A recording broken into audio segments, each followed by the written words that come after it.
అదే విధంగా 300 మంది బీసీలని ఎప్పుడు లేని విధంగా చంపేసింది ప్రభుత్వం. 26,000 మంది బీసీల పైన దొంగ కేసులు పెట్టి జైలుకు కూడా పంపించింది ఈ ప్రభుత్వం. అంతెందుకు వేదికమైన పెద్దలు యనమల రామకృష్ణ గారు పెళ్లికెళ్తే ఎస్సీ ఎస్టీ కేసు పెట్టారు.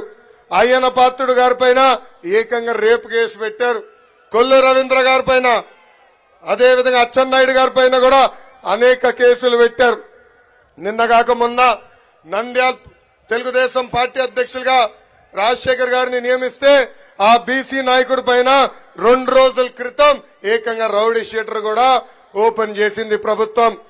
ఈ ప్రభుత్వం ఒకటి చెప్తున్నా, మీరు పెట్టే ఎఫ్ఐఆర్లు మడిచి ఎక్కడ పెడతారో పెట్టుకోండి. 2 నెలలు మా ప్రభుత్వం వస్తుంది. రెడ్ బుక్ లో ఉన్న ప్రతి పేరుకి వసూలు చేసి తీసుకొచ్చే బాధ్యత నేను తీసుకుంటా. ఈ వీడియో కానీ మీకు నచ్చినట్లయితే లైక్, కామెంట్, షేర్ చేయండి. మరిన్ని అప్డేట్స్ కోసం సబ్స్క్రైబ్ చేయండి.